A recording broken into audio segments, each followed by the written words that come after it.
હે everyone, Hare Krishna, welcome back to our new vlog. કેમ છો બધા? આઈ હોપ કે તમે બધા જ મજામાં હશો.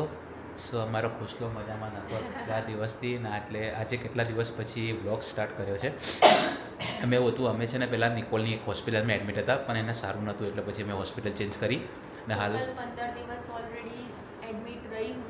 યસ, આજે એને થોડુંક બેટર ફીલ થયું છે આટલા દિવસ પછી. અને અત્યારે કેડીમાં ટ્રાન્સફર કર્યા અને આજે મારે ત્રીજો દિવસ છે કેડી હોસ્પિટલમાં છું. ઘણા બધા લોકોની કોમેન્ટ્સ આવે છે, તમારી સાથે બધું જ શેર કરીશું જે પણ એને બટ ઘરે થયું હતું એ. પહોંચીશું ને પછી Yes. તમે લોકો પ્લીઝ પેશન્ટ રાખો, મને બહુ જલ્દી સારું થઈ જશે. તમારા બધાના બ્લેસિંગ્સ મારી સાથે છે. હા, થોડો ટાઈમ લાગી રહ્યો છે, બટ હોપ કે બહુ જલ્દી સારું થઈ જશે.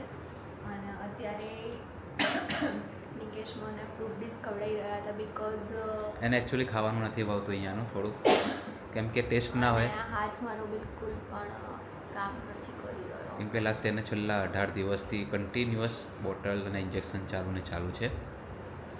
એટલે બહુ જલ્દી હવે સારું થઈ જાય એટલે હું જઈશ યસ, ઘરે. અને હવે આવતીકાલે ખબર પડશે કે ભાઈ એને ક્યારે રજા મળે. હજુ એવું કોઈ જ ફાઇનલ નથી કે ભાઈ ડિસ્ચાર્જ ક્યારે થાય. યસ. અને બીજી એક વાત, નિકેશ છે ને બહુ જ ઇમોશનલ છે. બીજી એક વાત કે એને છે ને લાસ્ટ 18 દિવસથી તાવ આવતો નહોતો. હા, મેઇન પ્રોબ્લેમ એ હતો. યસ, ફીવર ઉતરવાનું કોઈ નામ જ નથી લેતું. બોડીમાં કોઈ જાતનું કોઈ એવું ઇન્ફેક્શન ફેલાઈ ગયું છે જે પકડાઈ પણ નથી રહ્યું. હવે આ ઇન્ફેક્શન ખબર નહીં મેડમ ક્યાંથી લઈ આવ્યા છે. ખબર નહીં ક્યાંથી લાઈ તો ના જ હોઉં ને યાર. આવી ગયું હશે, ખાવા પીવામાં કદાચ બની શકે આવી ગયું હોય. બટ હું તમને લોકોને છે ને ઘણું બધું શેર કરવા માંગુ છું, જે મારી જોડે જે બધા ટ્રોમા થયા છે ને. હવે કેમેરો આપણે કરીશું ખુશી આગળ, એટલે પ્રોપર સમજાવે તમને. યસ. જે બધું મારા જોડે થયું છે આટલા દિવસની અંદર, શેના લીધે થયું છે અને હું કેટલી ડિસ્ટર્બ રહી છું, કેટલી હેરાન રહી છું. કાલની નાઇટની તમને લોકોને વાત કરું તો 7-7:30 પછી મને ફીવર જેવું થોડું થઈ ગયું હતું. બટ 9 વાગે ઓલમોસ્ટ મને ફીવર આવી ગયો, જે સવારના 4 વાગ્યા સુધી રહ્યો છે. આખો બેડ મારો ગરમ, મતલબ કોઈ અડી ના શકે એવી હાલત. અને સેમ આ જ વસ્તુ મને 18 દિવસથી છે. અને એના સિવાય પણ જ્યારે પણ હું ઊભી થવા જો વોશરૂમ જવા કે એમ, એટલે મને ચક્કર આવે ને મને 2 જણાએ પકડીને બેસાડી જ દેવી પડે. અને જે નથી કીધું એ પણ કહી દઉં કે હું જ્યાં જૂની હોસ્પિટલમાં હતી ને ત્યાં હું રાત્રે પડી ગઈ હતી. એમાં પણ મને માથામાં વાગી ગયું હતું ચક્કરના લીધે જ. બીજું ઘણું બધું છે જે તમારા લોકો સાથે શેર કરવાનું છે, બટ મને ટાઈમ આપો. અને બધા જ બહુ જ પ્રે કરી રહ્યા છે, બસ આવો નવો પ્રેમ આપો. અત્યારે તો ફ્રૂટ ડીશ ખાવાની છે. યસ. અને ના, અમારા નિકેશ છે ને બહુ જ ઇમોશનલ છે, મતલબ બહુ જ. અત્યારે તો એમણે કેમેરો છે ને મારી સામે કરવાનું રીઝન જ એ હતું. આમ જોયો તો ના એટલે શું કહેશો તમે? એમાં બીજું કંઈ કહેવા નહીં માગું. એમાં એવું છે 18 દિવસથી એને આ તકલીફ છે ને પ્રોબ્લેમ ફાઇન્ડ આઉટ નથી થતો. પ્રોબ્લેમ ત્યાં છે. યસ. એના અને બધા નિકેશ reports- રડીને અડધા થઈ ગયા છે. એના મતલબ બધા શું કહેશો? reports- હું ના હોઉં તો તમને લોકોને ગમે જરાય? એ બધી વાત આપણે પછી કરીશું, એની ચર્ચા હાલ નથી કરવી. અને એ Okay. વસ્તુ સારી છે કે ભાઈ એના રિપોર્ટ્સ બધા નેગેટિવ આવે છે. નેગેટિવ છે. યસ. હવે એને જે પણ બ્લડમાં જે બી ઇન્ફેક્શન છે, ડૉક્ટરે કીધું ઇન્ફેક્શન છે એ શ્યોર છે, પણ શું ઇન્ફેક્શન છે ડિટેક્ટ નથી થતું. આવતીકાલે સર આવશે, એક રિપોર્ટ હજી બાકી છે એનો, જે ફાઇનલ રિપોર્ટ આવશે એનો આવતીકાલે છે. સો આવતીકાલે એનું બધું જ ખબર પડી જશે જે પણ હશે. ઓકે, સો ચલો તમારી ડ્યુટી ઉપર આવી જાઉં ફરીથી. અને હેલો. એકચ્યુઅલી બીજી એક એ. વસ્તુ શું છે? હા. કે આ હોસ્પિટલમાં અમે એડમિટ થયા ને તો એકચ્યુઅલી જનરલ વોર્ડમાં હતા. અમારી પહેલાં 18 જણનું વેઇટિંગ હતું સ્પેશિયલ રૂમ માટેનું. હવે ખુશી 2 દિવસ તો જનરલ વોર્ડમાં રહીને એવી કંટાળી, નીકુ મને ઘરે લઈ જાઓ. નીકુ શું કરે? નીકુ કંઈ ના કરે એમાં હોસ્પિટલ કરે બધું. ખવડાવવા માંડો. હાલો ચલો. તમને લોકોને અત્યારે અહીંયાનો તો મસ્ત મજાનો- સેવામાં નિકેશ છે યસ, ફૂલ. રહેવું પડે ને ભેગા. હે, તને થોડુંક ફીવર જેવું લાગે છે હાલ? બોલવાનું નહીં, એ થોડુંક લાગે છે એમ કહું છું તમને. એ તો મટી જશે હમણાં. ઓકે, બહારનો વ્યૂ બતાવું તમને. એકચ્યુઅલી નહીં દેખાય, લાઇટ્સ ઓન છે એટલે. યસ. નિશુની યાદ આવે છે?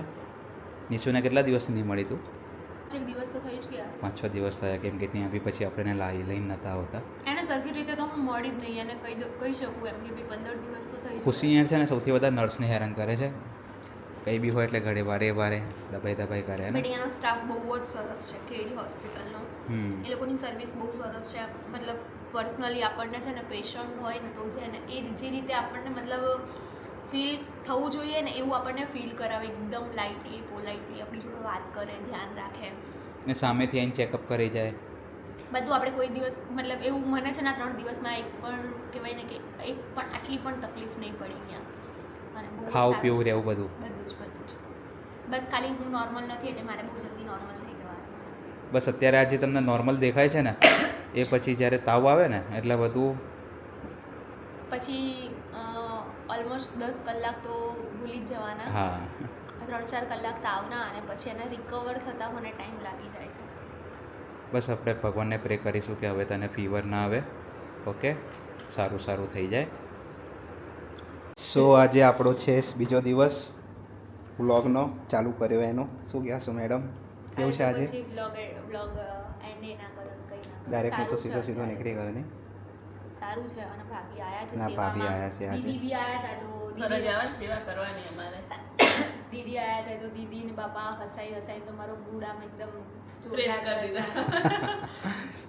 તો અને એ છે ને આમ કેવું કે ભાઈ બહારનો આપણે નજારો આમ નિહાળો સેડ હોય ને હમ. તો આપણને સાઈડ ના રાખે. હા રોતી હતી રોજ તે કે મને ગુસ્સો આવે. મેં કીધું અમારા બેના ઉપર ગુસ્સો નીકાળ લે તું. દીદી કે મને લાફો માર એટલે લાફો માર દે કે મને એટલું આમ ગુસ્સો આવતો હતો ને એટલું અકળામણ થતું હતું. અને પાછું એક તો આ બેડમાં આવે તો ખાવાની અને ચાલુ કરીએ તો ટાંટીઓ ઊંચો થઈ જાય તો એનું ઊંચું થઈ જાય. લાગે છે આમ હવે તારા ફેસ ઉપરથી. હા ઘણું સારું છે. જો કે કાલે ડિસ્ચાર્જ આપી દેશે. But Okay. આ બ્લોગ તમને જોશો ત્યાં સુધી હું ઘરે પહોંચી ગઈ હોઈશ. બિકોઝ હમણાં એવી કોઈ સિચ્યુએશન નથી કે બ્લોગ એડિટ કરવાની. અને હું તમને લોકોને મારો હાથ બતાવો છો. આ જે બધું સ્વેલિંગ આવી ગયું છે ને બધું જ સ્વેલિંગ મારા બોટલના લીધે છે. આ હાથ બી જો કે આગળ તો બધું ઘણું સારું થઈ બોલ ગયું. બોલ કરી એટલે દીધા બધા. પંચર છે નહીં આખા બોડી ઉપર પંચર પાડ્યા છે. ખરેખર હદ કરી નાખી. બટ જો કે ચલો ભગવાન માતાજી દયાથી હું તમને લોકોને કહું કે મારા રિપોર્ટ્સ છે ને અત્યારે નોર્મલ એવું આવ્યું એટલે ઘર ભેગા થવાના છે. બાકી બીજી બધી હિસ્ટ્રી તો બહુ જલ્દી વાર આવે. ભેગા થવું જ પડશે બકા. આજે 20 દિવસ થયા. કેરીમાં. હા કેડી હોસ્પિટલમાં કાલે જ કીધું હતું. 20 દિવસ થવા આવશે હા 20 દિવસ કમ્પ્લીટ. તો લોકોની કોમેન્ટ્સ બી આવે છે બટ અને બીજી એક વસ્તુ કે મારો બ્લોગનો ટાઈમિંગ બી ચેન્જ થઈ જશે, બધું ચેન્જ થઈ જશે. હું અહીંયાથી ઘરે જઈશ એનું રૂટીન આખું ચેન્જ થઈ જશે હવેથી. એટલે જે હું તમારા માટે રાત્રે જાગીને કરતી હતી ને એ હવે પોસિબલ નથી. બિકોઝ હવે આમ કહેવાય ને કે પછી બતાવી દેવાનું. હા આમ સરની ઉપર પાણી જતું રહ્યું. આજે તો ડૉક્ટર આવ્યા ને એટલે એમણે શું કીધું ખબર છે કે તમે કોઈનું માનો નહીં, તમે તમારું ધ્યાન ના રાખો ને એટલે ઉપરવાળો તમને એવો આરામમાં રાખે ને કે બીજી વાર પછી તમે સીધી લાઈન જ પકડી લો કે ના ભાઈ હવે આ નહીં આ જ કરવું પડશે. જો કે બધાનો સપોર્ટ બહુ જ સારો રહ્યો છે, ફેમિલીનો અને રચિતાના, સાસુના, સસરાનો, બધું જ હું તમને લોકોને કહીશ. બધું જ. નાખી જર્ની કહેશે ખુશી એમ ને હોસ્પિટલની હા હોસ્પિટલથી હોસ્પિટલની જર્ની કેવી રહી. બહુ ખરાબ રહે. કોઈને ના આપે ભગવાન એવું કોઈ કરી. દુશ્મનને ના આપે. અને મને કોઈની નજર બી નથી લાગી કેમ કે અમે લોકો એવું બધું બી પૂછ્યું પણ એવું કંઈ હતું નહીં. શરીરની થોડી ઘણી હોય તકલીફો જેને આપણે સહન કરવી પડે. અને બધા દિવસ કંઈ સારા ના હોય, રોજ તો કંઈ લાડવો ખાવા મળવાનો હોય નહીં. શું કહેવું? લાડવા. કેવું લાગ્યું મારા જોડે? મજા છે. હા તમે રેગ્યુલર મળો ને અહીંયા મળ્યા એમાં કેટલો ફરક લાગે? કેવા આમ શાંતિથી બેઠા છે એટલે તો આમ ને તેમ ને. હૈસો હૈસો ચાલતો હોય. કઈ વાત. સો અત્યારે ખુશીનું જમવાનું આવી ગયું છે. કેવું છે ખુશી જમવાનું? સારું છે? રાયતું પુલાવ. રાયતું અને પુલાવ. રોજ તને પૂછવું આવે મેનુ મેડમ આજે શું ખાશો? મેં કીધું આજ કઢી ભાત નહીં ખાવું એમ. હમ. તો કે પુલાવ રાયતું ચાલશે. મેં કીધું હા. ઓકે. चाहने